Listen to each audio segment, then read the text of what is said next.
Kepada Allah Subhanahu wa taala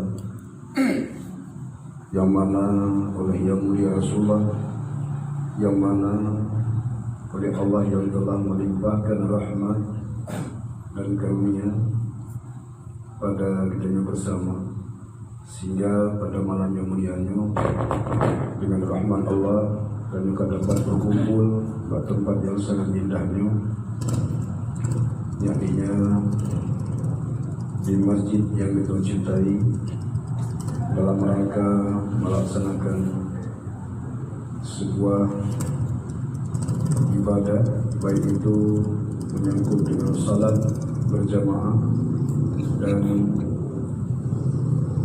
kemudian disertai dengan pengajian rutin sebagaimana biasa pada setiap malam Selasa. Dan kemudian kita mohon bersama semoga pelaksanaan hal tersebut yang menjadi amal bagi kita dan diridai oleh Allah Subhanahu wa taala. Kemudian selawat bagi sana pada yang mulia junjungan alam Nabi besar Muhammad sallallahu alaihi wasallam, yang mana oleh Yang Mulia Rasulullah yang menjauh umat dari alam sesat menuju kepada alam tertuju, dari alam yang tidak mengenal mana baik dan mana buruk menuju kepada alam yang mengenal baik dan buruknya, dan juga pada para dan sahabat tabi'in dan tabi'ut tabi'in, ulama mutaqaddimin dan mutaakhirin. Para jamaah pengajian yang dirahmati Allah, yang belum Tuhan muliakan pada Abu Hurairah Mandi yang karena tempat yang mulianya, dan juga pada seluruh jamaah dari remaja dan juga kepada urusi kamu mandung yang berhadir pada tempat yang mulianya. Untuk menghemat waktu dan juga baju materi pengajian tadi yang mudah-mudahan semakin terarah dan juga lempang perjalanan tadi pada Allah Subhanahu wa taala. A'udzubillahi minasyaitonir rajim. Bismillahirrahmanirrahim. Qala Syabali radhiyallahu anhu, asyukru ru'yatul mun'im la ru'yatul ni'mah. Wa qala Abu Muhammad Jariri radhiyallahu anhu, man ra'a ni'mah wa lam yara mun'im faqad hajaba an syukri, wa man ra'a al-mu'im bi ghaibatil na'im faqad syakarahu. Telah berkata oleh Tuan Syekh Syabali radhiyallahu anhu, asyukur yang disebut dengan syukur ru'yatul mun'im itu dapat melihat yang memberi nikmat, la ru'yatul ni'mah bukan melihat nikmat. Pada seumpama Allah memberikan nikmat sehat, maka yang kita lihat bukan sehatnya, adalah pemberi sehat. Dalam arti kitanya mengenal bahwa sehat itu tidak akan terjadi kecuali ada yang menjadikan. Maka lebih tertarik dan lebih hati melihat kepada pencipta nikmat, ya, supaya hati kitanya tidak terputus dengan pemberi nikmat. Maka sangat tertipulah orang-orang yang melihat nikmat sehingga hilanglah hatinya pada memandang sang pencipta nikmat, artinya mengingat kepada yang memberi nikmat, bukan melihat zat pencipta, tapi adalah bisa mengenal sang pemberi nikmat, tidak terlena hati dengan nikmat tersebut. Maka waqala Abu Muhammad Jariri radhiyallahu anhu, dan berkata juga Abu Muhammad Jarir radhiyallahu anhu, man ra'a na'im, barang siapa melihat akan nikmat walam yara, dan tidak pernah melihat orang yang menjadi nikmat, atau tidak pernah melihat yang menjadi nikmat, yang menciptakan nikmat, faqad hajaba an syukri, maka itu sungguh terhijab dia daripada syukur. Belumlah dia sampai kepada taraf syukur. Ini syukur secara hakikat adalah dapat mengenal sang pemberi nikmat dari apa nikmat yang telah Allah berikan. Bukanlah dia terjatuh hati pada nikmat tersebut. Tidak sedikit para hamba apabila diberikan oleh Allah nikmat, terlupa sang pemberi nikmat sehingga terjatuh hati pada nikmat tersebut. Lengket hati pada ya nikmat yang diberikan Allah, apakah itu berbentuk kesehatan, kemampuan, berbentuk anak, istri, kekayaan, jabatan, segala macam, sehingga terlupa melihat siapa yang memberikan nikmat tersebut. Maka pada tubuh manusia ini sangat banyak nikmat Allah. Wa in ta'uddu ni'matallah la tuhsuha. Jika kamu ingin menghitung nikmat Allah, bisa sungguh tidak akan bisa terhitung, saking banyaknya. Ya, kau lihat saja pada badan manusia, pada badanmu, tentang rambut yang telah Allah jadikan sebagai nikmat, dan juga alis mata, penglihatan, dan bola mata, telinga dan pendengaran, hidung dan penciuman, lidah dan rasa, kemudian perut dan juga kelezatan, kemudian ya kulit, darah, daging dan segala macam. Ini semua adalah tempat renungan untuk bisa mengenal Sang Pencipta. Kita sangat tertarik dengan nikmat yang telah diberikan oleh Allah. Apabila tubuh sakit, kita mendoakan supaya sehat. Apabila hidup dalam kondisi miskin, kita mendoakan supaya ada agak sedikit lega. Dan apabila kita hidup dalam keadaan musibah, kita doakan supaya kita akan datang sebuah nikmat baru, ya, yang terpulih daripada musibah tersebut. Tapi tidak sedikit manusia dengan hal tersebut itu melupakan Sang Pemberi dan tidak pernah mengenal siapa sebenarnya Allah.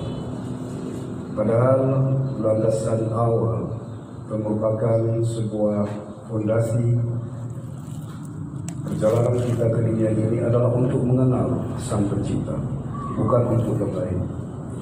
Oleh karena demikian, Tuhan Tuhan, andai kata melihat nikmat yang indah luar biasa dan kita terhijab mengenal Sang Pencipta, maka bagus kita berdoa, janganlah Allah berikan nikmat kepada kita. Lebih baik kita berdoa kita supaya jauh daripada nikmat Allah, karena nikmat tersebut bisa memutuskan hubungan kita dengan Allah. Dan apabila kita terus dengan nikmat itu bisa terjembatani bedanya kepada Allah, maka terus kita berdoa supaya nikmat itu tambah. Inilah maka Allah berfirman dalam ayat, la in syakartum la azidannakum wa la in kafartum inna azabi lasyadid. Jika kamu bersyukur, niscaya aku tambah, dan jika kamu kufur, ingat azabku sangat pedih. Persoalannya nikmat tersebut ini bisa menjadi sebuah pembatas, ya, sebuah pemisah antara kita dengan Allah. Semakin banyak nikmat, semakin kita jauh dengan Allah, dan semakin terlena dengan nikmat, dan semakin terlupa dengan Allah. Inilah sebuah hal yang sangat berbahaya dalam hidup manusia, ya, pada melangkah menuju kepada ridha Allah. Maka waman ra'al mun'im biraibatin na'im faqad syakarahu. Dan merasakan dia telah melihat Sang Pencipta nikmat, artinya telah mengenal, bukan melihat zatnya, telah mengenal, sangat ta'adub, dia sangat ma'rifat kepada Allah dan sangat ridha kepada Allah, dan sangat tahu dia tentang keagungan dan kebesaran Allah, sangat tahu bahwa Allah itu ada, Allah itu puasa, dikala itu gaiblah yang lain, yang wujud hanya Allah, fanalah yang lain, maka fakat syakarahu, maka dia itu sungguh bersyukur, itu sudah bersyukur. Ya, maka ada beberapa lapisan syukur. Ada syukur nikmat secara syariat, secara zahir kita menggunakan nikmat pada ridha Allah. Tetapi kalau mensyukuri nikmat pada hakikat, kita adalah dengan nikmat tersebut bisa mengenal yang memberi nikmat. Ini namanya syukur, tidak terlena dengan nikmat. Pada perumpamaan tubuh seorang anak yang tahu banget kasih sama ayah, dia semakin ayah membeli baju, semakin dia dekat dengan ayah. Semakin dicium ayah, semakin manja dengan ayah, semakin minta sayang dan minta kasih pada ayah. Dia tidak terlena dengan baju yang diberikan oleh ayah, tapi dia terlena dengan kasih ayah, terlena dengan sayang ayah, terlena dengan ridha ayah. Menangkap perjalanan kita dengan Allah. Jangan mudah kita tertipu dengan berbagai bentuk duniawi atau hal yang lain ciptaan Allah yang membuat kita terputus perjalanan kepada Allah. Ini sebuah bentuk kefatalan dalam hidup manusia.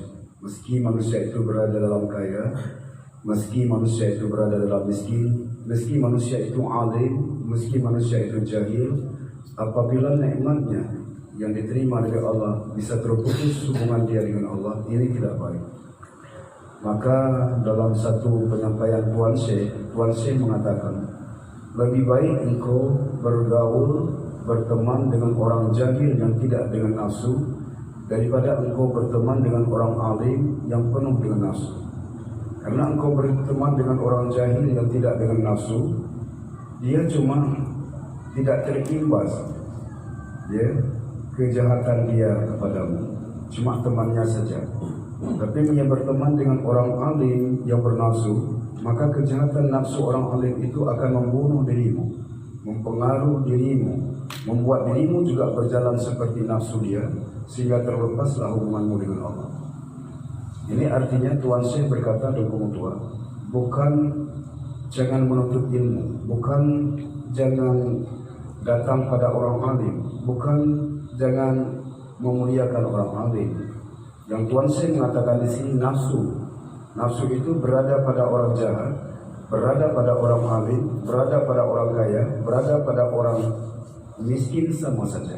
Karena nafsu adalah pemutus hubungan dirimu dengan Allah. Nah, jadi bagi yang tidak ada nafsu, tidak mentuhankan nafsu, dan sanggup menundukkan nafsu dalam hidupnya, meski dia jahil itu, angka penundukan nafsu itu luar biasa.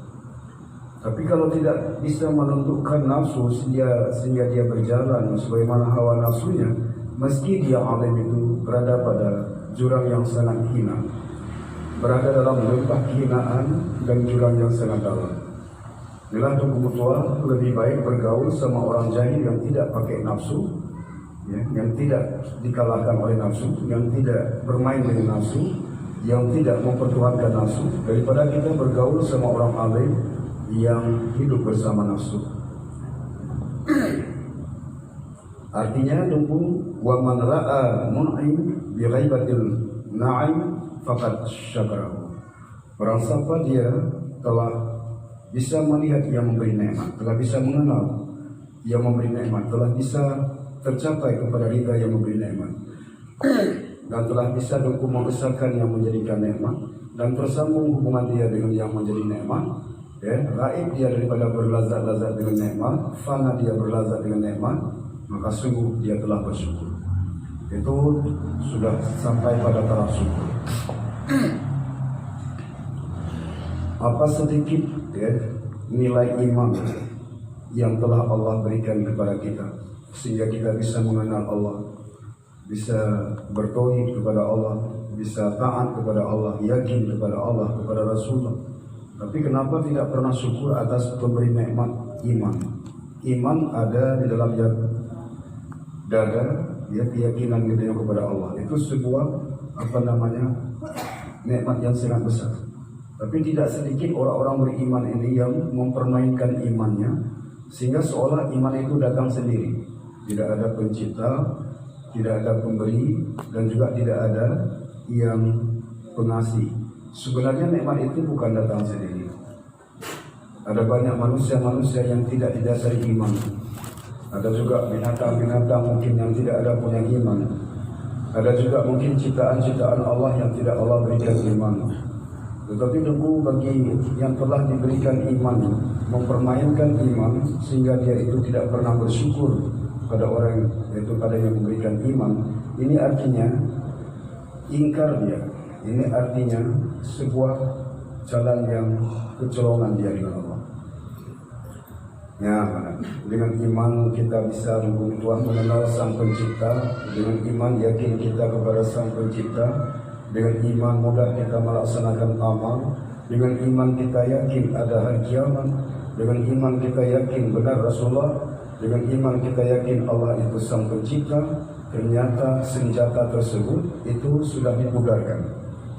Orang yang telah memudarkan iman sama seperti orang punya senjata, tapi senjata disimpan, tapi senjata dibiarkan, tapi senjata itu dinonaktifkan sehingga dia berjalan di alam tempur, maka tidak ada kemenangan.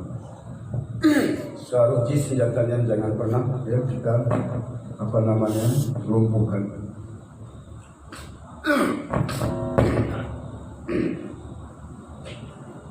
Berapa banyak video kalian dukung orang yang meninggal setelah punya iman ternyata kafir. Orang yang meninggal setelah punya iman ternyata maksiat. Orang yang meninggal setelah punya iman ternyata murtad. Jadi sama halnya iman itu mutua dipermainkan. Iman itu disia-siakan. Dibiarkan saja tumbuh mati iman tersebut. Katakan orang itu tidak beriman tapi terlahir di kalangan muslim dan beriman. Ternyata di waktu meninggal orang tersebut tidak beriman. Inilah akibat kecolongan dan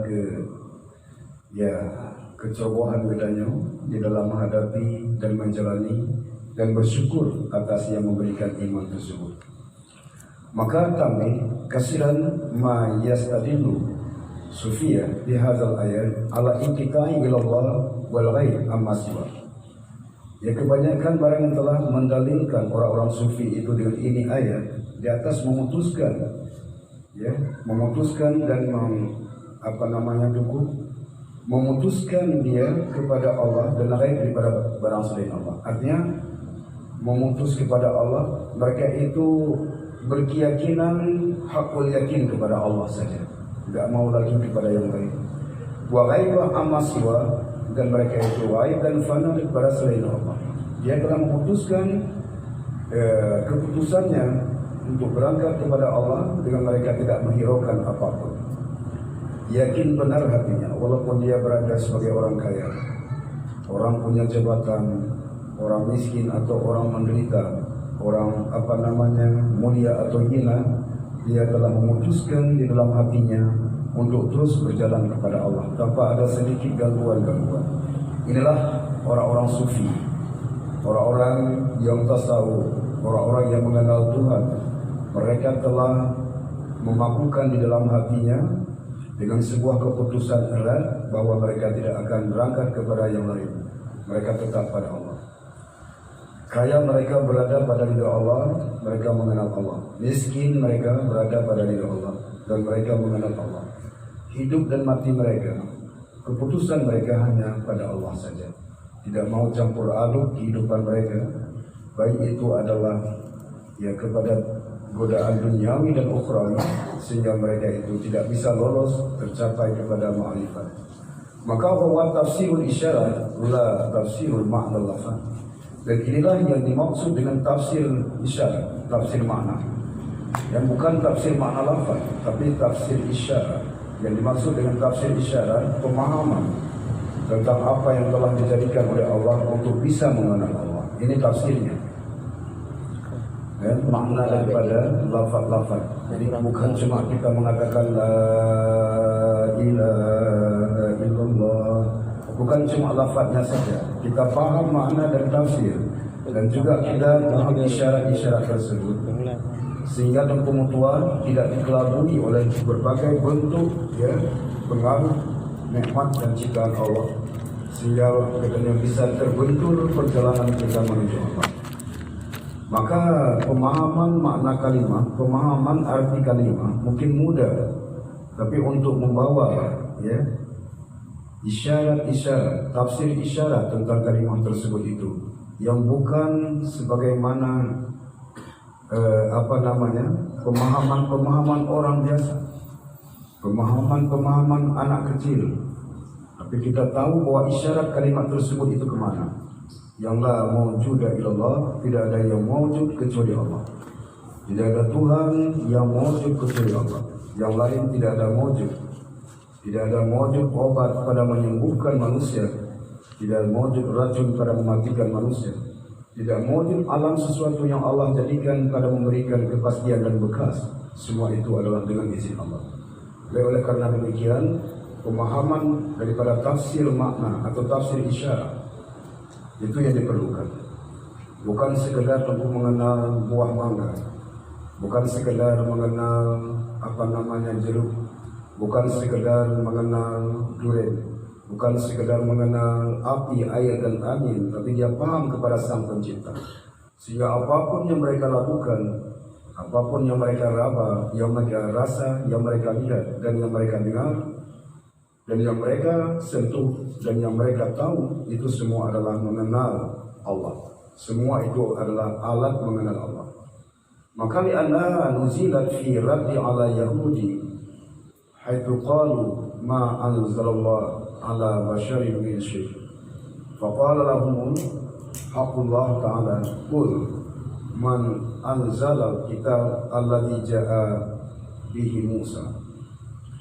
Inilah hukum tua, karena wasiat tersebut diturunkan pada menolakkan berita-berita orang Yahudi, pada menolakkan pertanyaan-pertanyaan orang Yahudi, dan pada menolakkan prinsip-prinsip orang Yahudi dan misi-misi Yahudi.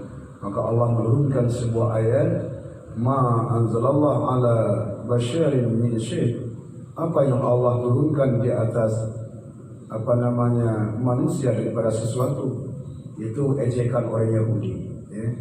Orang Yahudi mengatakan ini yang Allah jadikan, sekecil ini perbuatan Allah, sehina ini perbuatan Allah. Inilah ucapan-ucapan kasar dari orang Yahudi. Maka Allah berkata, qul, katakan ya Muhammad, man anzalal kitab alladzi ja'a bihi Musa. Siapa yang telah menurunkan kitab alladzi, yang telah mendatangkan dengannya kitab oleh Musa, yang telah memperlihatkan berbagai bentuk keagungan dan kebesaran Allah. Bukankah dirimu telah memohonkan makanan saya turunkan dari surga? Engkau memohonkan perpindahan bala dan musibah, kami pindahkan, kata Allah. Engkau ingin melihat sesuatu yang lain, kami nampakkan, sampai engkau ingin meminta untuk melihat Sang Pencipta. Lan nu'minu hatta narallah jahra. Tidak kami beriman kecuali kami melihat Sang Pencipta. Jadi semua Allah kabulkan permintaan mereka, namun mereka itu tetap saja tidak beriman kepada Allah. Maka tua, pelecehan-pelecehan orang Yahudi ini akan terbukti akan terpantul kezaliman tersebut kepada mereka sendiri, yang tidak akan merugikan seseorang yang lain. Sama lagi kita tua mengambil sebuah lampu, kita sorot ke kaca, sehingga sinar lampu tersebut tidak akan memasuk ruang kaca. Pasti pantulan itu akan kembali kepada wajah kita sendiri. Maka janganlah pernah bersandiwara dengan Allah, dan jangan pernahlah kita melecehkan Allah, dan jangan pernah meremehkan, merendahkan Rasul, dan jangan pernah agama ini kita anggap sebagai barang dagang, yang agama itu mudah dibeli dan mudah dijual. Agama itu bisa kita bersandiwara. Semua angka-angka kejahatan hati kita itu akan terarah dan akan terpantul kepada kita sendiri, membuat musibah itu terjadi pada kita sendiri. Berapa banyak orang-orang yang telah menzalimkan ayat Allah, ternyata musibah pada mereka sendiri. Ya yukhadi'una Allah walladzina amanu wa ma yakhda'una illa anfusahum wa ma yash'urun. Mereka menipu Allah dan menipu orang beriman. Ternyata tidak adalah tipuan mereka kecuali kepada mereka sendiri. Tidak akan tersentuh tipuan tersebut kepada Allah, dan tidak akan tersentuh tipuan itu kepada orang beriman. dan tipuan itu akan mengarah dan menghantam pribadi mereka sendiri. Wa ma yash'urun, dan mereka tidak tahu sebenarnya. Maka falamma yujibu Allah Ta'ala linabbihi qulillah ay qul lahum anzalahu Allah thumma la tujadiluhum bal zarahum fi khawadihim yal'abu. Maka manakala demikian, lam yujibu, tidak mendengar dan tidak menjawab oleh mereka. Jika Allah bertanya, siapa sebenarnya yang telah menurunkan kitab, yang telah mendatangkan kitab itu kepadamu oleh Nabi Musa, siapa sebenarnya, kata Allah. Tapi mereka tidak menjawab. Maka Allah berkata, Allah menjawab, Allah memberikan jawaban itu kepada mereka untuk memberitahu kepada mereka, qul lillah, katakan semua itu adalah Allah. Semua yang telah menjadikan dan menurunkan ayat itu Allah, yang telah menjadikan langit dan bumi Allah, yang telah menjadikan orang tuamu dan telah menjadikan anakmu dan istrimu Allah. Semua itu adalah ciptaan Allah. Maka ayatul lahum anzalahu Allah, katakan ya Muhammad bagi mereka, anzalahu Allah, telah menurun akannya ayat tersebut oleh Allah, telah menurun oleh ayat kitab tersebut oleh Allah, tidak ada yang lain. Maka inilah hukum doa para jamaah yang terhormat, marilah terus kita menyatu dua payung ulama. Semoga kita sampai kepada yang mulia Rasulullah dengan etikat kita dan hati yang mulia, tidak pernah bersandiwara dengan agama, tidak pernah rekayasa dengan hukum, dan tidak pernah bersandiwara dengan syariat Allah, supaya kita semakin mudah cantik duniawi dan juga cantik ukhrawi, dan juga diterima oleh Allah. Jadi dalam bahasa yang lain, Rabbana atina fid dunya hasanah wa fil akhirati hasanah wa qina azabannar.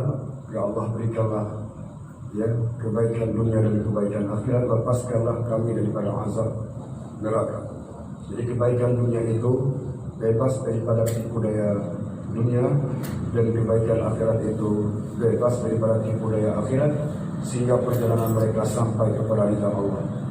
Jadi namanya selamat itu bukan mendapat harta banyak, namanya selamat bukan mendapat keindahan yang luar biasa, namanya selamat itu adalah sampai kepada Allah, terbebas daripada tipu daya, tidak sanggup tertipu tuan, dan tidak satupun yang terlena dengan dunia, yang tergoda dan terdaya dan tertipu dengan dunia tersebut.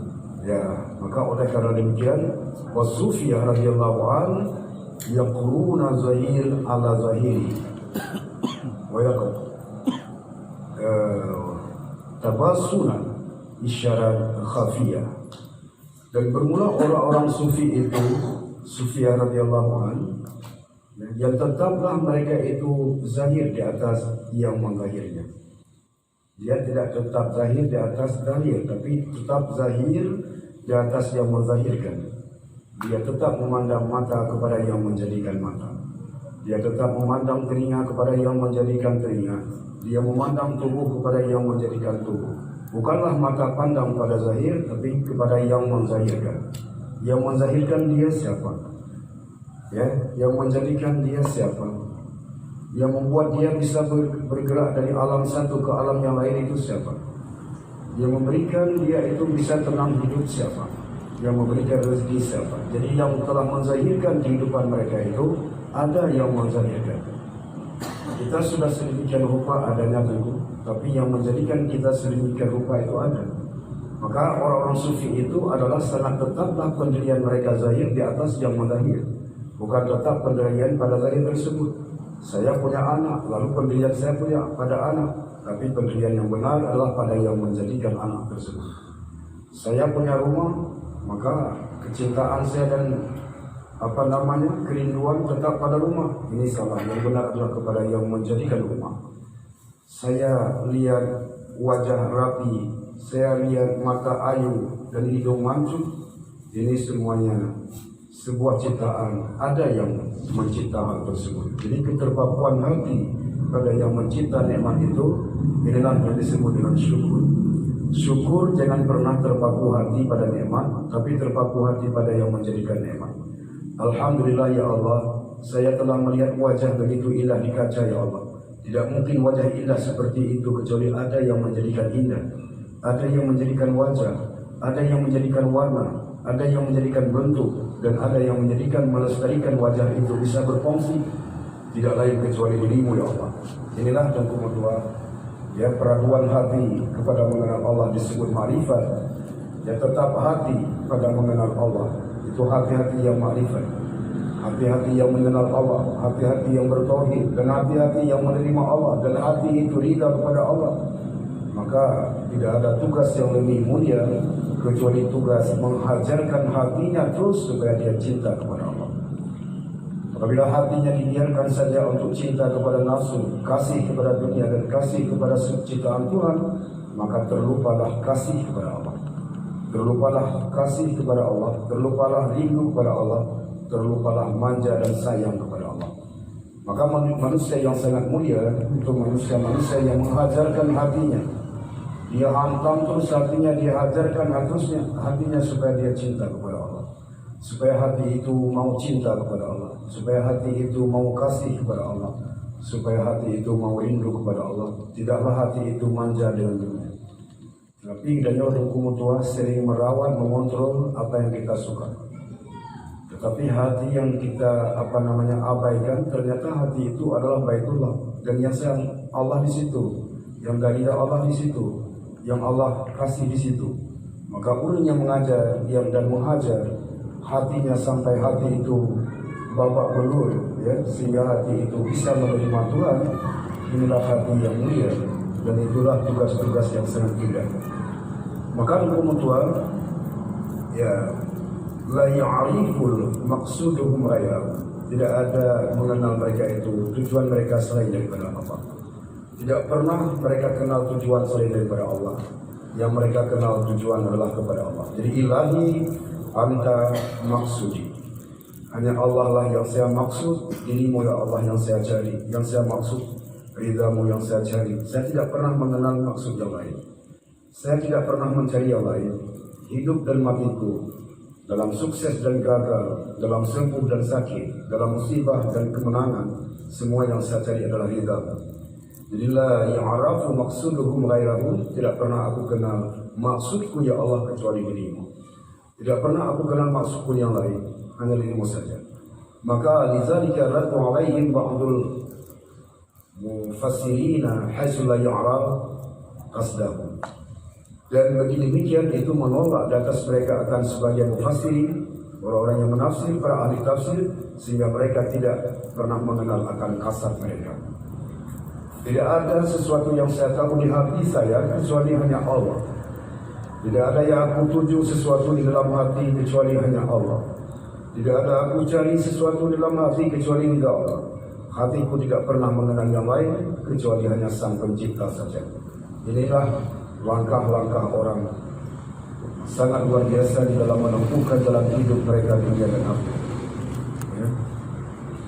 Maka kan ulima kullu unasin dia masyarakat, dan sungguh diketahui akan tiap-tiap unas, ya, kemanisan ataupun kelezatan, bermanja-manja masrabahum akan minuman mereka.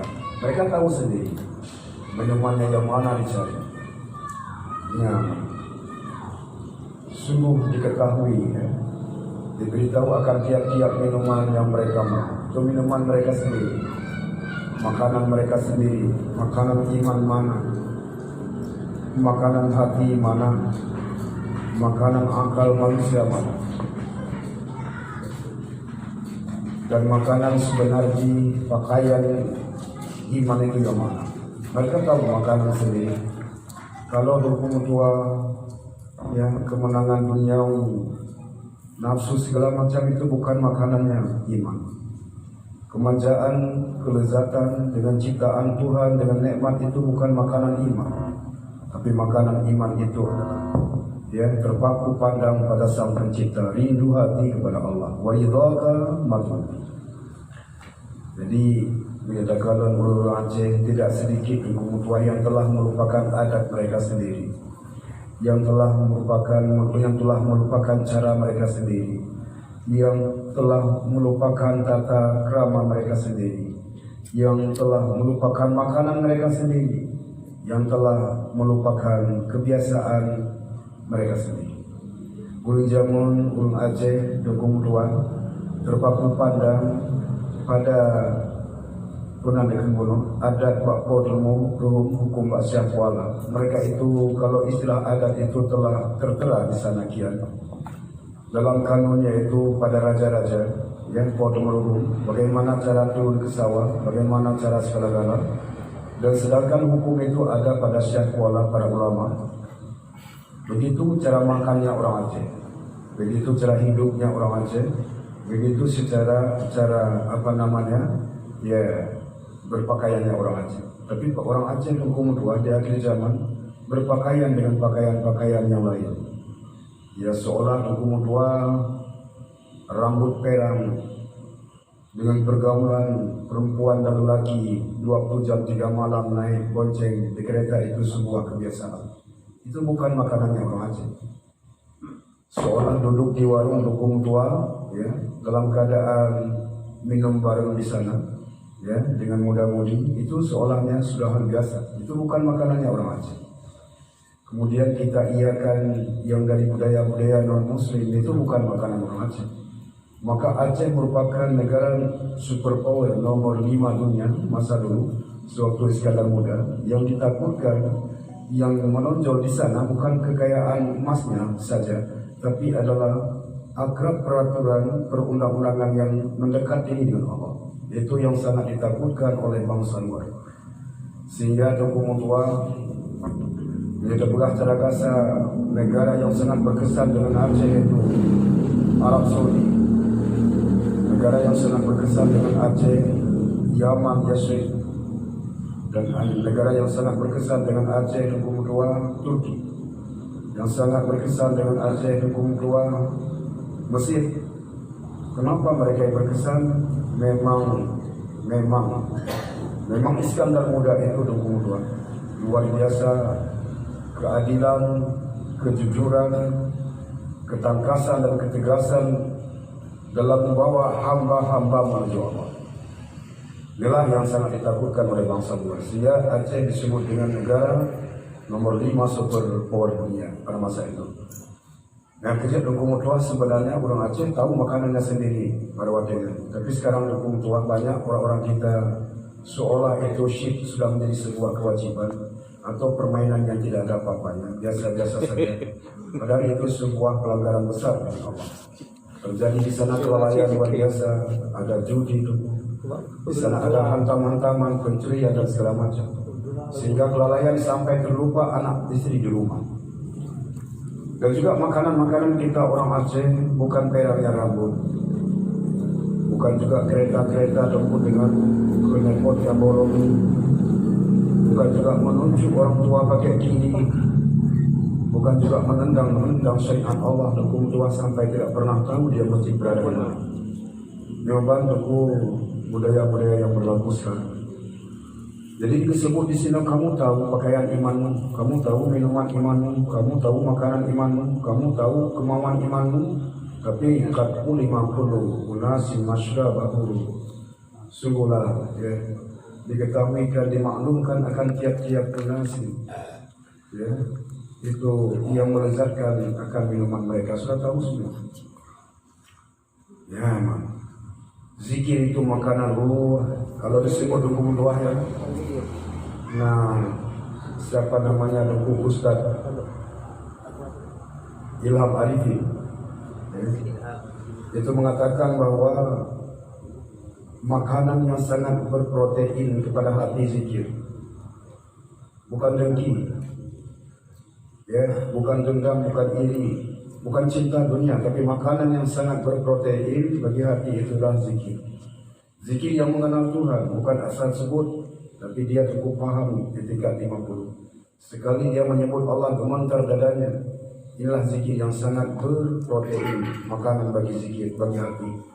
Dalam ayat di mana Allah berfirman, Ya, innamal mu'minuna allazina idza dzukirallah wajilat qulubuhum wa idza tuliyat 'alaihim ayatuhu zadatuhum imana wa 'ala rabbihim yatawakkalun. Orang beriman itu orang yang apabila disebut nama Allah gemetar jiwanya, gemetar hatinya. Tidak ada Tuhan selain Allah, yang menjadikan dia hanya Allah, yang mengembalikan dia besok hanya Allah. Semua berjalan dengan izin Allah. Bagaimana tidak hatinya itu bisa luluh, ya, bisa hancur tubuh dan bisa gemetar, bisa hancur luluh akibat mendengar nama Allah. Inilah orang-orang beriman. Itu makanannya. Jadi makanan hati itu adalah Tuhan yang sangat berprotein, itu adalah zikir yang mengenal Tuhan, zikir yang paham etikat 50, dan zikir yang pas dengan tajwid, dan zikir Tuhan yang sangat mantap dia mengenal Sang Pencipta. Maka apabila disebut nama Sang Pencipta pada zikir, ya, Tuhan dia seolah terbebas daripada makanan, terbebas daripada api, terbebas daripada dunia. Tidak ada lain kecuali Allah saja. Sehingga mereka larut dadanya dengan mengenal Sang Pencipta dan lezat dan zuk hatinya dengan Allah. Mesra luar biasa. Sehingga dia bisa Tuhan begitu, ya, begitu mesra dengan Sang Pencipta, gemetar hatinya, air mata keluar membasahi pipi, tidak bisa ditahan. Maka Tuhan,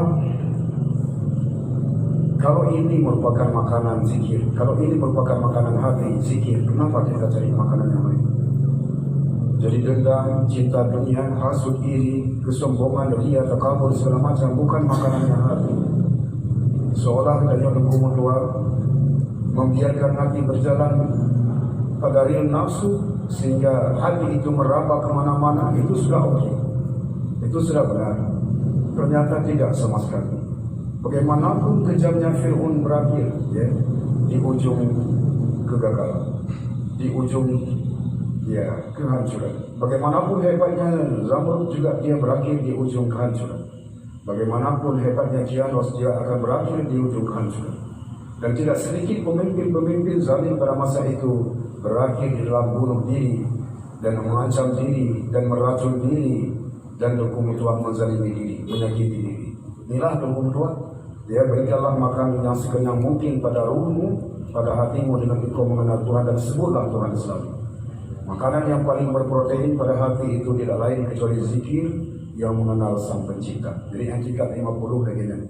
Maka barang siapa yang membacakan kalimat itu mencapai 7 alif, ya, 16 harkat, apa namanya, 16 harkat, ya, 8 alif, 7 alif, 14 harkat, itu Allah berikan 4.000 dosa besar ampun, ya. La ilaha illallah, itu 44.000 dosa besar. Oleh karena demikian, apalah susahnya mengucap kalimat tersebut, apalah susahnya melezatkan dan memanjakan dan meramahkan hatinya dengan Allah, bermesra hati dengan Allah, Sang Pencipta. Namun kita melepaskan Allah, menyebutkan namanya, dan melepaskan Allah di hati, memasukkan cinta dunia. Inilah buat mereka jatuh bangun. Wa ma kunna mahlikal qura illa wa antum zalimun. Tidak pernah Allah menghancurkan sebuah negeri kecuali ahlinya sudah zalim. Ahlinya itu sudah, apa namanya, menzalimkan diri, dia sudah berada dalam kezaliman. Tidak Allah menghancurkan hati manusia kecuali di dalam hati manusia itu sudah ada kezaliman. Kezaliman dalam hati manusia ada dengkinya, ada jamaah dengki, ada jamaah iri, ada jamaah dendam, ada jamaah takabur, ada jamaah cinta dunia. Maka negeri hati tersebut itu Allah tenggelamkan. Wa ma kunna mahlikal qura illa wa ahlu zalimun. Tidak kami binasakan sebuah negeri kecuali ahli negeri itu zalim. Ya, sebuah pulau umpamanya Sabang, Allah tenggelamkan karena ahli Sabang sudah zalim, itu perumpamaannya. Dan Allah tenggelamkan hati manusia di dalam kekafiran karena ahli yang ada di dalam hati manusia sudah banyak ahli zalim. Siapa jamaah zalim yang berada di dalam hati manusia itu? Jamaah cinta dunia, jamaah takabur, jamaah iri, jamaah hasud, jamaah dendam. Semua jamaah-jamaah yang telah berada di hati yang menyingkirkan zikrullah di dalam hati manusia, yang menyingkirkan ma'rifatullah, yang menyingkirkan tauhid Allah, yang menyingkirkan iman di dalam dada manusia akibat jamaah tersebut. Inilah yang membuat hukum tua sehingga hati manusia, negeri indah ditenggelamkan oleh Allah. Jangan pernah membayangkan negeri itu Indonesia, jangan pernah membayangkan negeri itu Singapura, negeri itu Tunku Mutuah Malaysia, negeri itu Mesir. Tapi negeri yang sangat mulia adalah hati. Jikalau negeri itu sudah dihuni oleh penduduk-penduduk jahat, penduduk-penduduk kejam, dan jamaah-jamaah Tunku Mutuah duniawi seperti cinta dunia, takabur, iri, hasud, dendam, ria dan segala macam, tunggu saja hati itu tenggelam di laut kekafiran. Maka yakhruju minad dunya bighairi iman, mereka keluar daripada dunia dengan tidak ada iman. Pada hari yang sangat kefakiran, di sana Tunku Mutuah tidak ada satu yang bisa membantu. Yang mana hari fakir? Hari fakir itu adalah hari sakratul maut. Kenapa hari fakir disebut sakratul maut? Presiden meninggal sama seperti orang miskin meninggal, tidak berfungsi seluruh harta. Fakir. Ada kata Tunku Mutuah, seorang presiden dihidupkan kembali, seorang orang miskin dihidupkan kembali. Kita bertanya pada mereka, apa yang bisa tampil beda waktu meninggal? Tidak ada satu. Sama orang miskin meninggal dengan presiden. Kenapa sama? Punya harta pun 5 kilo emas tidak berarti, punya pesawat pun 10 tidak berarti, dan punya senjata banyak tidak berarti, dan punya keluarga banyak pun tidak berarti. Semua cukup dalam keadaan kemiskinan, penuh dengan ada bantuan Tuhan, barulah kita bisa selamat iman. Yang kejadian Tunku Mutuah, dia manusia yang sangat berbahagia, manusia yang menghajar terus hatinya supaya bisa sayang dia kepada Allah. Dia hajar terus hatinya supaya dia bisa terus menerima Tuhan, bisa terus ridha kepada Allah. Jangan kita ridha kepada nafsu dan syahwat, jangan ridha kepada dunia dan kemurkaan, karena itu adalah senjata makan tuan. Kemudian Tunku Mutuah, wa amma zikru hadzal ismi bilisani mujarradan fa fihi salasatul aqwal. Dan adapun zikir di sini itu adalah nama-nama yang disebut dengan lisan semata, maka itu ada 3 penjelasan. Kalau Tuhan menyebut nama Allah semata di hati, di lidah, itu ada 3 penjelasan. Ada 3 penjelasan. Ya, ada 3 penjelasan. Kamu, saya lihat selalu menyebut Allah di hati, Allah di lidah. Bagaimana? Sedangkan dia hatinya kosong, hatinya berisi iri, dengki, hasud, dendam, tapi di lidahnya ada Allah. Bagaimana itu? Ahaduha jawab mutlak. Yang satu hukumnya itu dibolehkan saja, tidak apa-apa.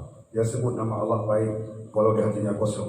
Wasani kiraha mutlak. Yang kedua itu makruh. Ya, makruh bisa jadi haram.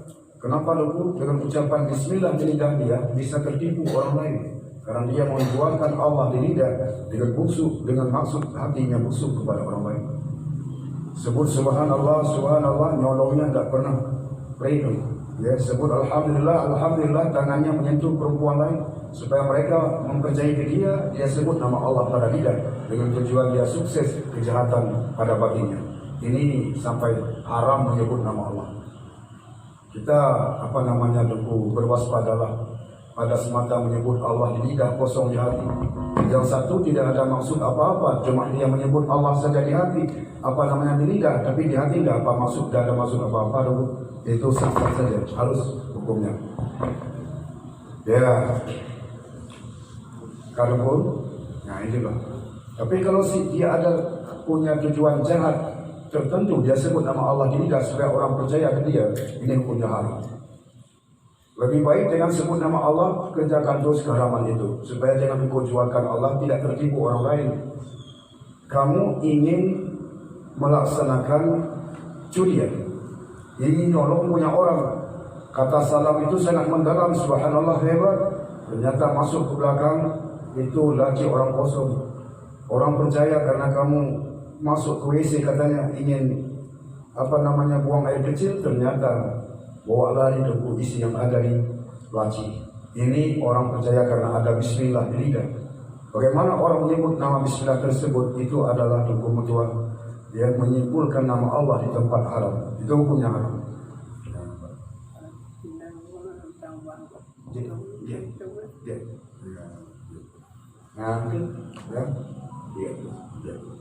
Berhati-hatilah. dengan menyebut nama Allah di lidah bahaya. Tapi orang yang menyebut nama Allah di lidah pas seperti yang ada di hati mereka, rindu sama rindu, kasih sama kasih, dia sangat mengharapkan Allah dan lidah kepada Allah dan mengenal Tuhan, maka hukum tua zikir tersebut itu menggoncangkan aras. Menggoncangkan aras zikir tersebut. Kenapa? Sesuai banget apa yang ada di hati itu yang keluar di lidah. Maka wasalisul tafsir, dan yang ketiga adalah itu secara perincian. Ya juzul ahlun nihaya, telah mengharuskan bagi ahli nihaya dunal ahli bidayah, bagi ketiadaan ahli bidayah. Ya, wal masyhur aula, dan bermula yang masyhur yang pertama itu tergantung orang. Kalau tingkatan kita dulu mungkin menyebut nama Allah seperti orang menyebut Tiodan anak SD, cuma dia tahu lambang Tiodan saja, begitu. Tapi menyana SMP itu pun kadar-kadar apa yang ada pada Tiodan yang bermanfaat dan berbahaya. Tapi menyebut SMA, anak kuliah, dia sampai tahu dari bahan apa dijadikan Tiodan, sehingga dibuka kadar Tiodan yang membahaya dan segala macam, dan apa namanya seluruh percampuran apa yang ada di sana mereka tahu. Ya, mana?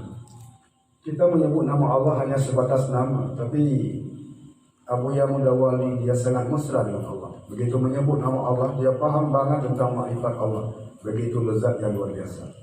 Maka oleh karena demikian aku berbeda cara zikir orang mutadi, berbeda cara zikir orang mutawasid, dan berbeda cara berzikir orang mutadi. Maka makna orang mutadi berzikir yaitu la ilaha illallah, itu maknanya la ma'bud bil haq illallah. Tapi orang mutawasid la ilaha illallah itu la maksud illallah, la maksud bil haq illallah.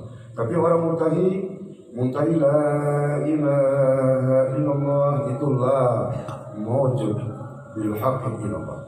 Berbeda.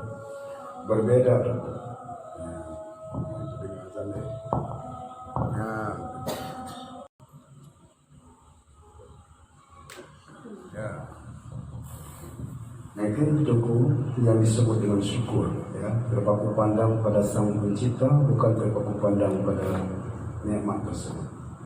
Tidak sedikit orang yang kehilangan harta, lalu dia bermohon kepada Allah diberikan harta itu kembali, maka dia lazat dengan harta tersebut.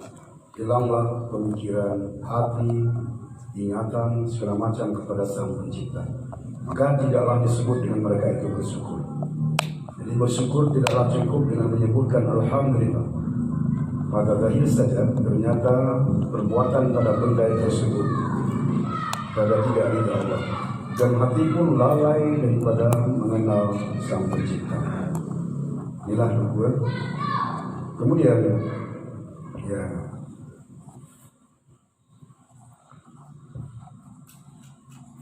qultu al-muradu bi qawli fi hadhihi maqal qawlul qalbi ay uzkurwa ala syai'. Tuan saya berkata, bermula maksud dengan perkataan pada ini makam qaul, makam yaitu derajat dan tingkatan masing-masing, itu qawlul qalbi adalah kata hati. Yang dimaksud kata hati, bukan kata lidah. Kalau kata lidah, burung beo saja pun bisa berkata. Kalau kata lidah, tungku mutua, kanak-kanak pun bisa melantunkan suara indah.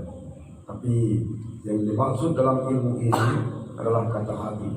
Kamu mengatakan tiada Tuhan kecuali Allah, hatimu menembuskan ruang dadamu atau cuma berada di lisan?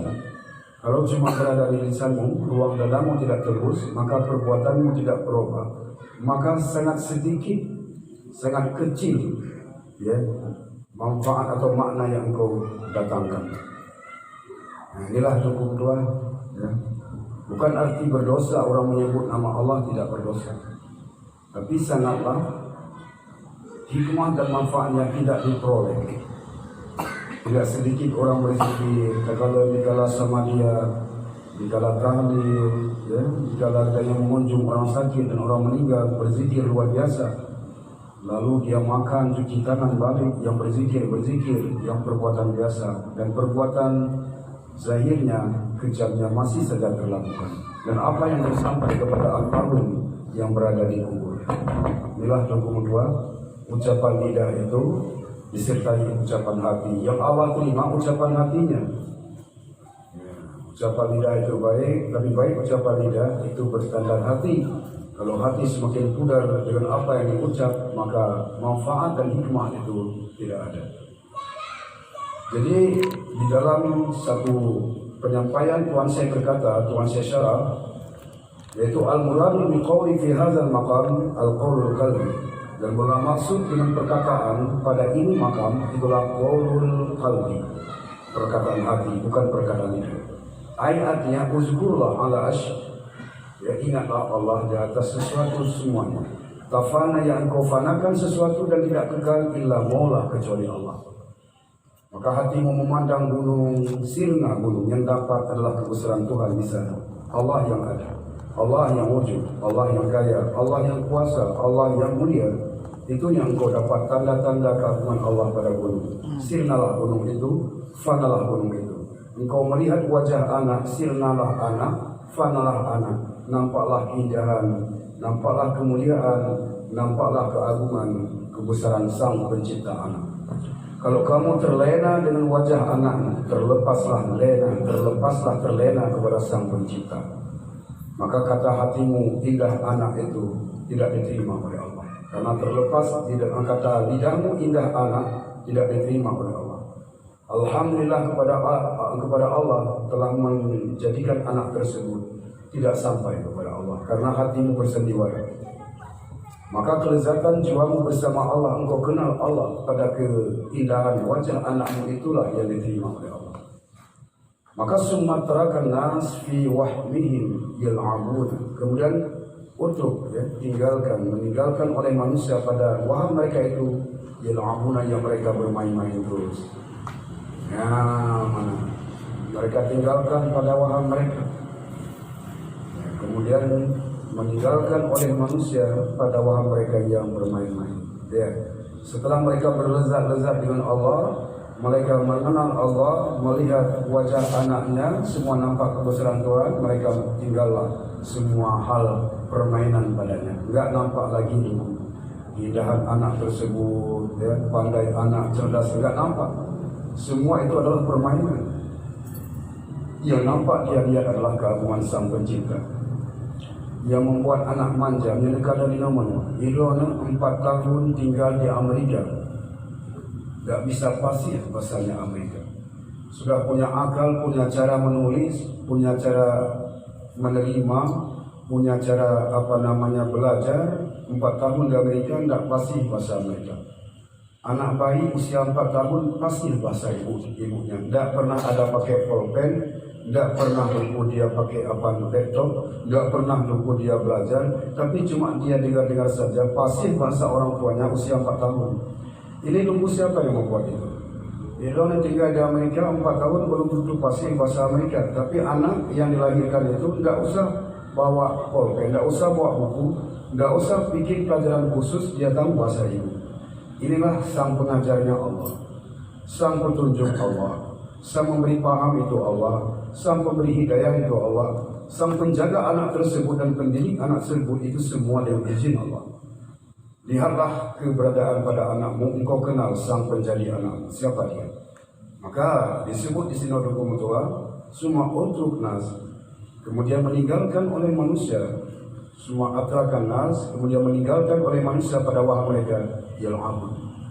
Tidak lagi mereka bermanja-manja dengan permainan mereka, dengan kecolongan mereka, kebrutalan mereka. Sekarang mereka telah mengarah menuju Allah. Wa min jumlatil asya an-im allati yatajalli biha. Ya, mana?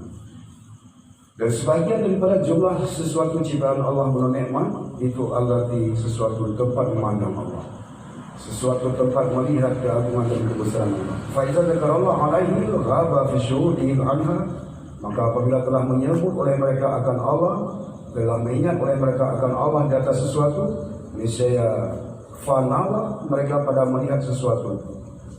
Ya, Tapi yang ada pada mereka adalah terpancar sinar-sinar ma'rifat, mengenal kebesaran Allah pada setiap ciptaannya.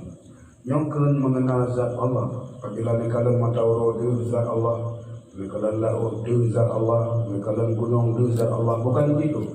Tapi semua yang terpantul, yang terpandang, yang terpancar di hatimu, ya pada sesuatu ciptaan Allah itu, gunung, laut dan segala macam kebesarannya. Sehingga engkau sangat mantap dengan mengenal Sang Pencipta. Dengan etikat 50, ya, tahu dari akli dan nakli. Ya, jadi sangat banyaklah manusia tertipu dalam perjalanan hidup akibat daripada dunia ini dan nafsu yang ada di dalam dalamnya. Sehingga wa ma hayatud dunya illal mata'ul ghurur, tidak adalah kehidupan dunia kecuali tipu daya. Banyak manusia tertipu dengan dunia. Saya menduga bahwa gunung itu gunung, bahwa hebat gunung itu gunung, bahwa kaya gunung itu gunung, bahwa model gunung itu gunung, bahwa subur gunung itu gunung. Ternyata bukan. Ternyata semua keagungan dan kebesaran Allah. Tidak harus saya membuangkan hati kepada gunung tersebut. Mubazir. Jadi saya melihat gunung dengan mata, saya gunakan hati untuk mengenal Sang Pencipta gunung. Inilah dukung Tuhan yang berbahagia. Inilah yang selamat. Maka oleh karena demikian dukung, Takalallam mu'asyara ila halil ahlil maqam as-salid faqala bal syaghalahul nazu ilallah amma siwa. Telah mengisyaratkan Tuhan saya kepada hal-hal ahli makam tersebut, ahli derajat tersebut, bunuh akan yang ketiga, orang-orang makam yang ketiga itu. Faqala, maka berkata, bal, bahkan mereka syaghalahu, lalai akannya tinjauan ilallah, kepada Allah daripada selain Allah. Jadi lalai ke Allah, lalai ke Allah, lalai ke Allah. Nah, mana? Begitu. Tidak lalai melihat batang bunga itu kepada indahnya bunga, tapi lalailah hati melihat bunga dengan matanya. Lalai hati kepada Sang Pencipta bunga. Ini orang-orang khawas, disebut dengan ahli menalika mono, derajat muntahi. Ya, orang ma'rifat. Yang ke membuat dia susah. Kenapa? Karena selalu berbeda pandang, selalu memandang ciptaan, bukan memandang kebesaran Tuhan. Ya, di drone dan meninggal susah karena nekalan anaknya meninggalnya. Karena segera nekalan kebesaran Tuhan tak meninggal anak, tenang deh. Ditegasin susah karena nekalan kasihnya, anakmu menderita, anak banyak hutang.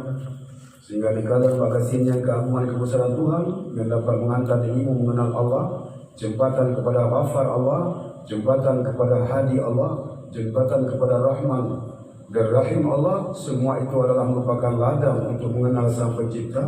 Tidak perlu hati bingung dengan kemiskinan itu. Tidak perlu hati dukung tua ya menjadi repot dengan kemiskinan tersebut. Maka dukung tua ahli-ahli di dalam ini makam yang ketiga, yaitu bal syaghalahu nazu ilallah amma siwa. Bahkan lalailah akan sesuatu oleh pandangan kepada Allah. Mungkin melalaikan mereka berpandang kepada kebesaran Tuhan terus. Jadi hatinya lalai dengan Tuhan, bukan lalai dengan ciptaan. Semua yang diprediksi keagungan keindahan Tuhan, tidak pernah hati memprediksi alam tersebut dengan nafsu-nafsunya. Ya, yaitu minal muta'atil hisyah atau maknawiyah, daripada nikmat-nikmat hisi atau nikmat maknawi. Jadi nikmat hisi itu Allah berikan hidup. Nikmat maknawi paham kebesaran Tuhan pada hidup. Nikmat hisi Allah jadikan lidah. Nikmat maknawi paham mereka itu kebesaran Tuhan pada lidah. Nikmat hisi Allah berikan anak. Nikmat maknawi dia paham kebesaran Tuhan pada anak. Nikmat hisi Allah berikan harta, nikmat maknawi paham kebesaran Tuhan pada harta. Ada dua nikmat tersebut, dia berlaku mereka itu pada hukum syariat dan hakikat. Syariat dia lakukan sebagaimana yang telah diterangkan oleh Yang Mulia Rasulullah. Namun hakikat dia mengenal Sang Pencipta pada setiap nikmat tersebut. Inilah perjalanan mereka. Ya, dua sisi berimbang sama, syariat dan hakikat. Wa syaghalahul jami' dan lalailah akannya oleh sekalian Allah. Di atas Allah bertawakuli dengan mereka tawakal di atas Allah. Jadi lalai hati terus kepada kebesaran Allah dan mereka menyerah diri terus kepada Allah. Jadi cukuplah Allah, hasbiyallah wa ni'mal wakil, ni'mal maula wa ni'mal nasir. Mereka memandang Allah, cukup Allah. Ya. Jadi tidak sedikit para wali mengatakan, jika hancur luluh ditanya oleh orang kafir, kamu apa lagi yang ditinggal? Apalagi yang tinggal bersamamu? Saya masih ada Allah. Ya. Jadi mereka itu cukup Allah dalam menjalani hidup mereka dunia dan akhirat. Tidak seperti orang yang lalai hati dengan dunia, seolah Allah juga ada, Allah juga diambil, Allah juga dia mau, tapi dengan yang lain juga dia mau. Tidak cukup Allah dalam hidupnya, mesti ada yang lain. Tapi orang-orang para waliullah cukup Allah. Hasbiyallah wa ni'mal wakil. Mereka nafas sudah keluar, Allah masih ada. Mereka nyawa telah keluar, Allah masih ada. Jangan bilang hartanya hilang, jangan bilang anaknya meninggal, nyawanya tercabut hukum Tuhan, mereka mengatakan masih ada Allah. Mereka punya Allah. Maka fakafahu ya syu'unihi wa umurihi hatta la yabqi lahu ihtimamu bi ghairi maula. Maka memadalah akan kejadian mereka belum dan urusan-urusannya ya hatta la yabqi, sehingga tidak pernah kekalah baginya akan kepentingan daripada selain Allah. Tidak pernah lagi ada penting, tidak pernah lagi ada kepentingan dalam dadanya kecuali yang dia pentingkan hanya Allah saja. Dikala lagi nyodok Tuhan, ya, kembalilah menyerang dirimu bertubi-tubi. Dulu kamu mencari harta, sekarang harta mencarimu. Dulu kamu ingin memiliki dunia, sekarang dunia ingin memilikimu. Dulu kamu sangat pintar dan sangat cinta kepada surga, sekarang surga mengejarmu. Dulu kamu sangat cinta kepada bidadari, sekarang bidadari mencintaimu. Karena kamu sudah mengambil dan sudah mencapai kepada Sang Pencipta. Artinya dirimu sudah mengambil Sang Pencipta, maka seluruh apa yang dicintai, seluruh apa yang ada padanya, ya alam ini hukum Tuhan mengejarmu. Dan bahwasanya tidak boleh berbalik arus, tetap berada pada Allah saja, tidak harus berpaling wajah kepada selain Allah. Artinya tidak harus berpaling kepentingan kepada selain Allah, tetap saja dirimu pada usaha Allah, usaha Allah, usaha Allah. Engkau mengenal Allah. Namun hukum Tuhan cobaan luar biasa. Maka cobaan para wali, ada yang cobaan terus datang nikmat bertubi-tubi, ada yang cobaan hilang nikmat bertubi-tubi. Namun wali hilang dan datang nikmat tersebut tidak menjadi persoalan. Dia terus dalam mengesahkan Tuhan. Yang kenyang hukum Tuhan gunung, wa man a'rada an zikri fa inna lahu ma'isyatan dhanka wa nahsyuruhum yawmal qiyamati a'ma. Dan barang siapa yang berpaling dari Allah, mereka hidupnya sempit.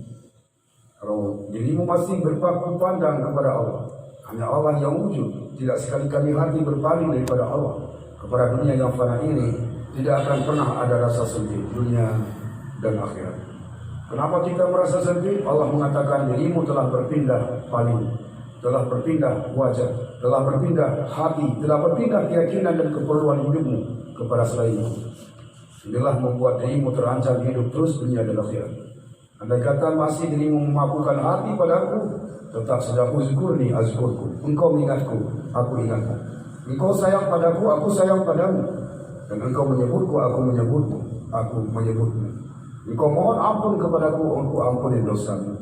Dan engkau tahu siapa aku, dan aku juga mengenal bahwa dirimu fana, aku yang ada, kata Allah. Antara dirimu dan aku adalah perbuatan. Diriku Tuhan, kata Allah, dirimu perbuatanku. Maka nyokut hukum Tuhan yang harus kita sadari bahwa perjalanan hidup manusia itu bukanlah di alam dunia ini saja, tapi banyak ruang alam lain yang harus ditempuh. Oleh karena demikian, janganlah melalaikan hati dengan ciptaan Allah. Lalaikanlah hati dengan Allah. Kenalkanlah Allah.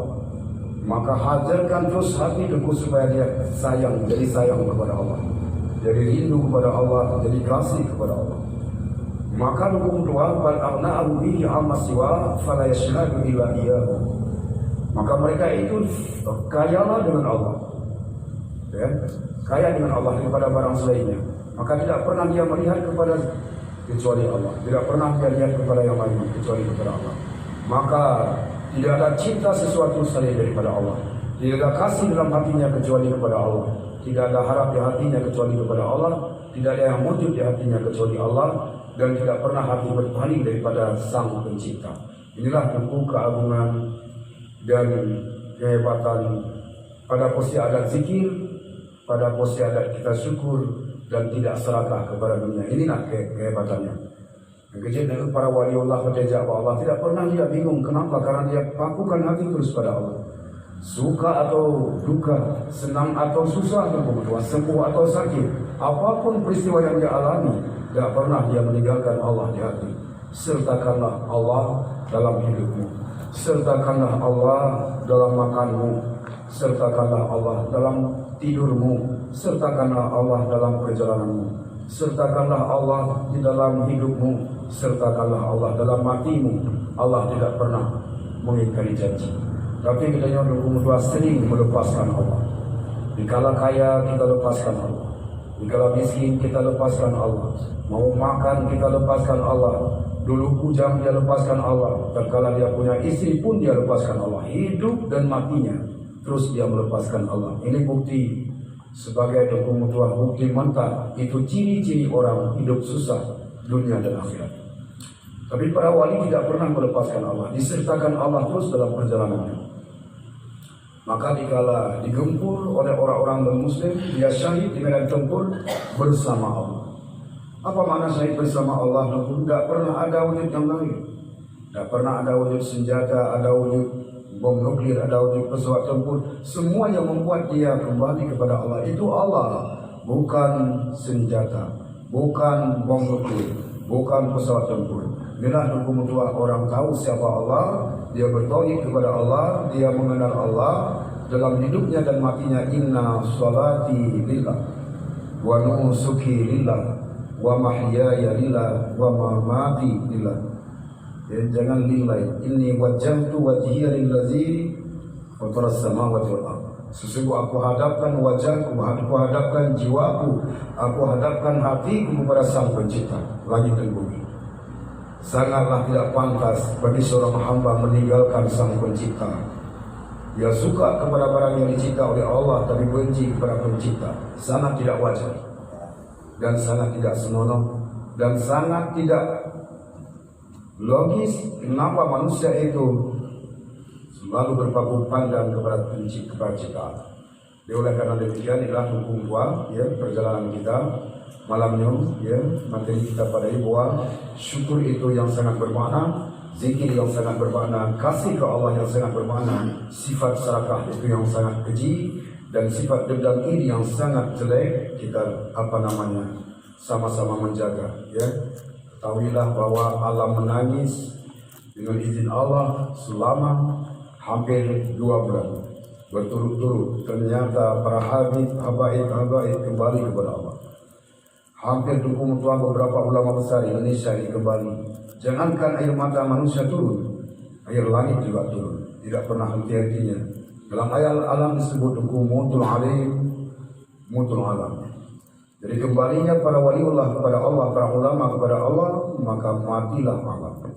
Sama seperti tengku rumah hilang penghuni, sama seperti tanah hilang tuan, bagaikan tanah tidak bertuan, bagaikan rumah tidak berpenghuni. Begitulah bumi tanpa sang ulama-ulama. Ketahuilah para habib yang mulia di Simpang Mulim, namanya Habib Muhammad bin Ahmad Al-Atas, itu adalah cucunya Rasulullah yang kesekian, telah kembali. Dan dia lahirnya di Simpang Mulim dan tinggal lama di Jakarta dan belajar lama di Makkah, dan saya sangat alim, berhubungan baik dengan yaitu Habib Umar di Yaman dan juga banyak habib-habib yang lain. Tapi sekarang telah kembali dan dia mungkin akan terkunjung di hari-hari kepada umpamanya, ya, itu mengunjungnya Rasul dikala Rasul telah kembali kepada Allah, sama seperti mengunjung Rasul dikala Rasul masih hidup. Mengunjung zuriat Rasul, ya, dikala hidup, dikala kembali kepada Allah, sama seperti mengunjung zuriat Rasul dikala hidup, itu sama. Jadi Habib Muhammad itu adalah zuriatnya Rasulullah dari Husain, ya, dari Sayyidina Husain. Ya. Oleh karena demikian, ya perlu kita sadar sesadar mungkin bahwa semakin ulama banyak kembali, alam semakin sepi. Apa yang bakal terjadi itu wallahu a'lam. Oleh karena demikian, jangan pernah jauhkan diri dengan ulama, jangan pernah meremehkan agama, meremehkan syariat, ya, padu perjalanan kepada Allah, lakukan etikat kepada Allah, terus menuju ilahi Rabbi dengan berpayung ulama dan berpayung sahabat, mujtahid dan berpayung sahabat sampai berpayung kepada Rasul. Ya, insyaallah lagi. Ya, mungkin pertanyaan lugu, maka dalam arti bahasa kuno sifat syukur yang mulia, ya, itu caranya. Jangan pernah cinta kepada nikmat, tapi cintalah kepada Sang Pencipta nikmat. Mungkin nyuwaiku sedang ada pertanyaan.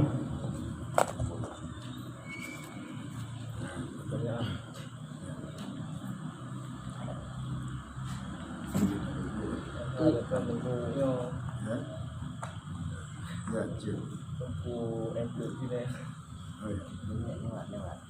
Lewat pas. Coba ada pertanyaan tahu berarti kamu pun itu. Kalau yang tapi itu anak tu. Harganya abu. Berarti tingkatan yang kedua berarti tetap syariat. Lagi usaha tetap usaha.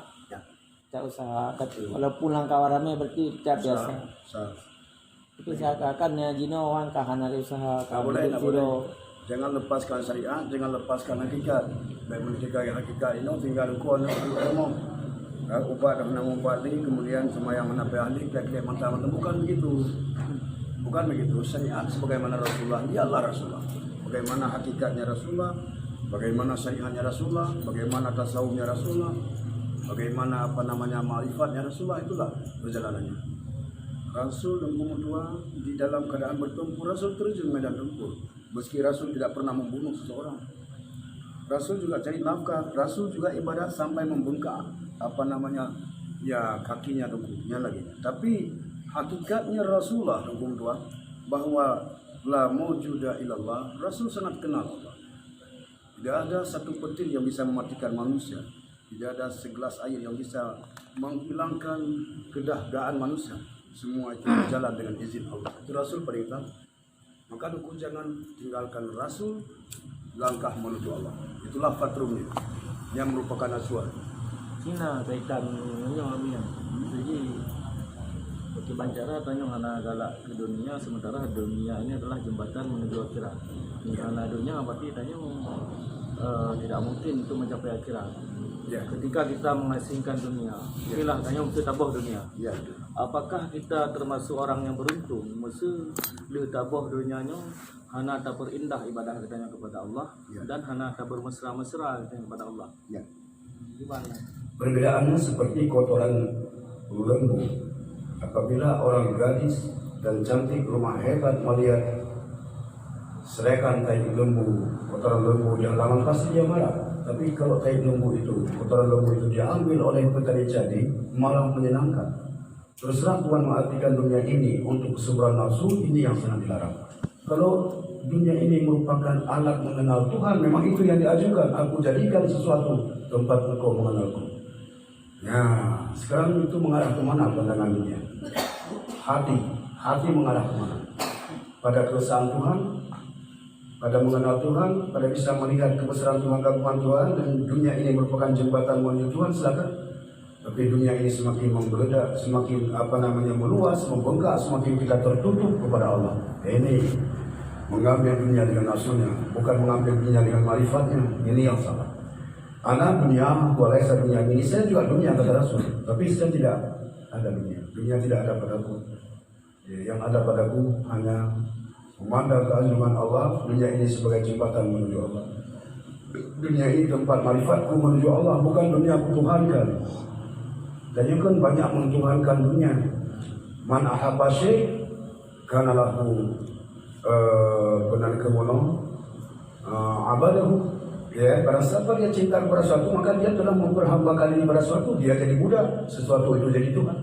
Kalau dirimu sangkut hati kepada uang Tuhan, dirimu hamba uang, hamba dunia, hamba penyakit, hamba harta, hamba jabatan. Tapi kalau itu bukan tidak bisa dipertuhankan, artinya kamu tidak bisa dibudakkan oleh sesuatu ciptaan Tuhan. Cuma dia itu alat memandang kebesaran Tuhan, mazhar, ya keagungan Tuhan.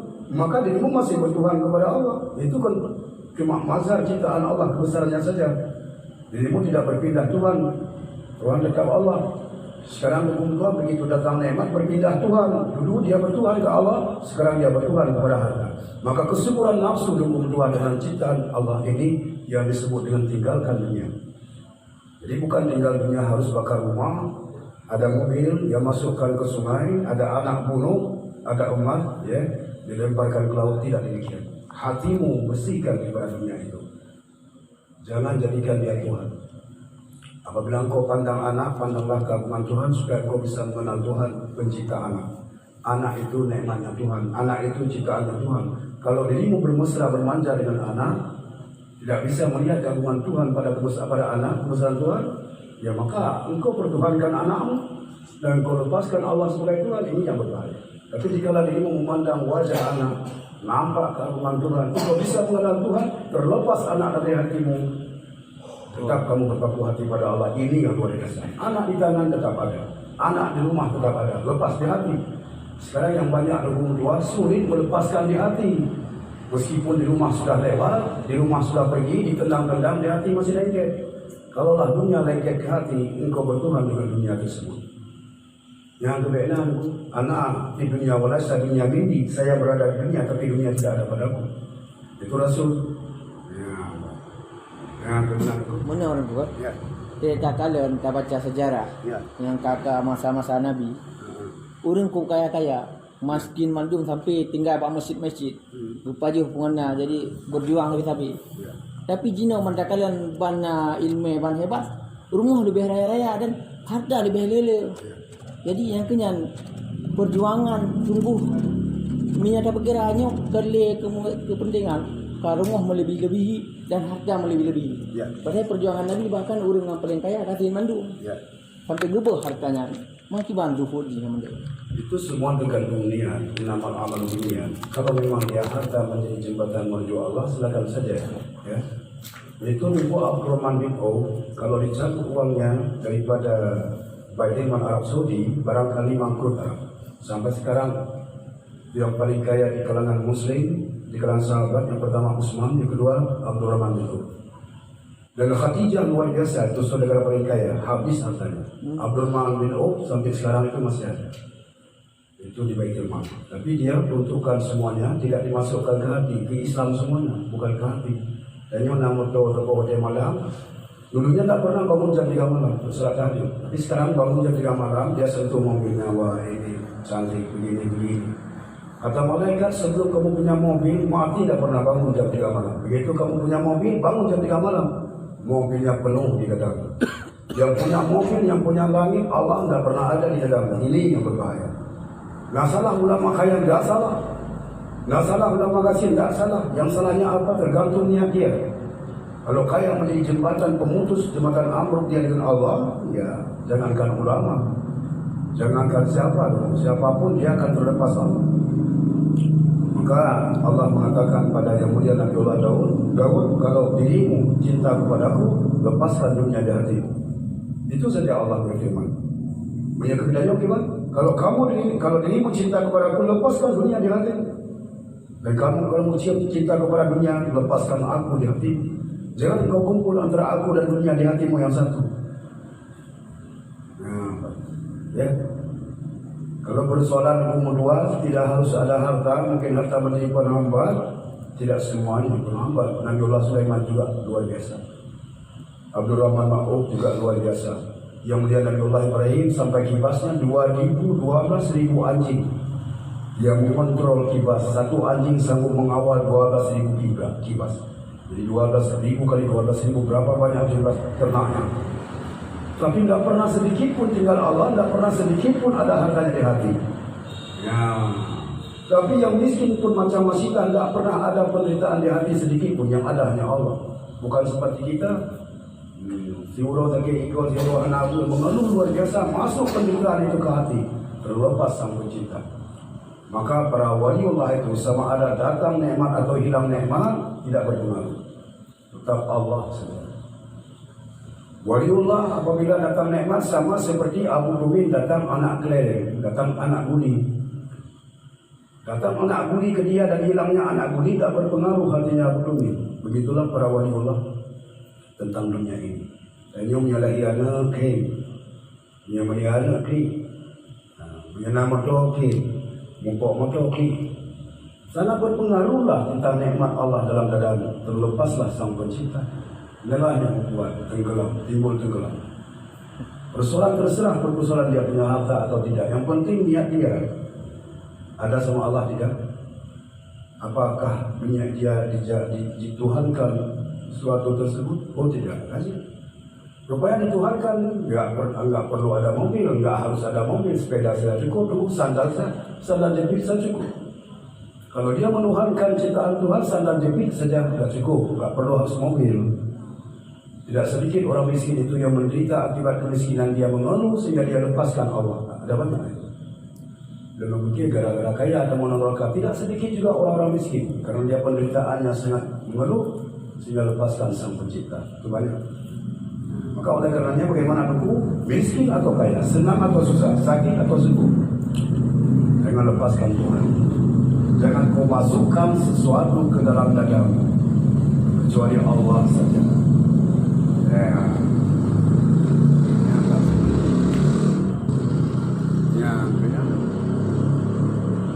Berat, merawat hati berat, ahli hati.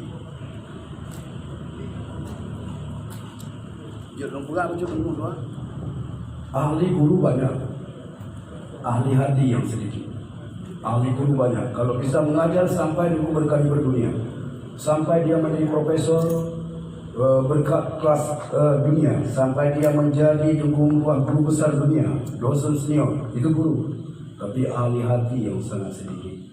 Bisa mendidik hati seseorang, hati dia sendiri, dan hati orang lain yang sehingga tuakan kembali normal. Yang brutalnya hampir 500 tahun, sekarang dia 1 menit jatuh kepada Allah.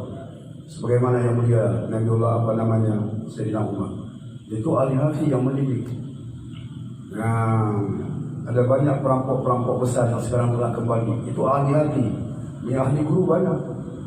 Sama dengan tunggu mutlak bahasa lisan, kata lisan. Jangankan manusia, burung beo saja bisa. Tapi yang diambil oleh Allah bukan kata lisan, tapi kata hati. Maka lisanul hal afsahu min lisanil maqal. Berbicara hati, berbicara hal itu lebih fasih daripada berbicara lisan. Kalau berbicara lisan semua bisa. Ini sayang, itu sayang. Tapi dia tetap terus dalam penderitaan. Tapi menyatakan ulung-ulung para dulu-ulungku tidak bercerita sayang. Ada anak yatim sayang, tidak, langsung beras diantar. Tidak perlu banyak ngomong sayang. Rumah hancur-hancur, naik laju, luka, meninggal sampai pernah sakit dan segala macam. Yang ada di mulut manusia sayang Muslim Melayu, sayang Muslim Palestina, sayang Muslim Indonesia, sayang penampakan ulama-ulama, sayang lidah. Tapi hatinya tak berkata. Buktinya dukung puas sampai anak itu meninggal tetap dalam keadaan bocor-bocor rumahnya.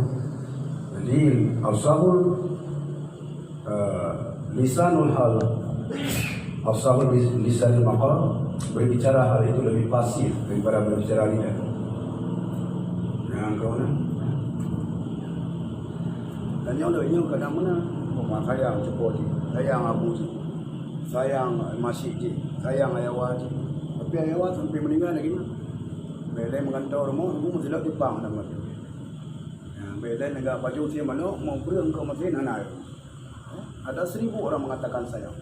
Lebih baik satu yang mengatakan bantuan daripada orang mengatakan 1000 sayang. Abang Maya nak kita pun jauh boleh terus aja anak bapa sayang kan dia rumahnya itu aja. Bidanya orang bedo sayang.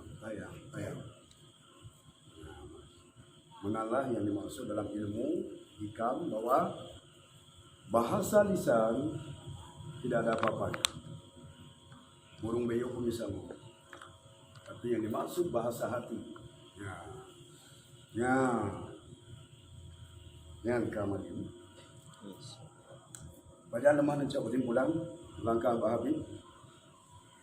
Baca cucu Rasulullah baca.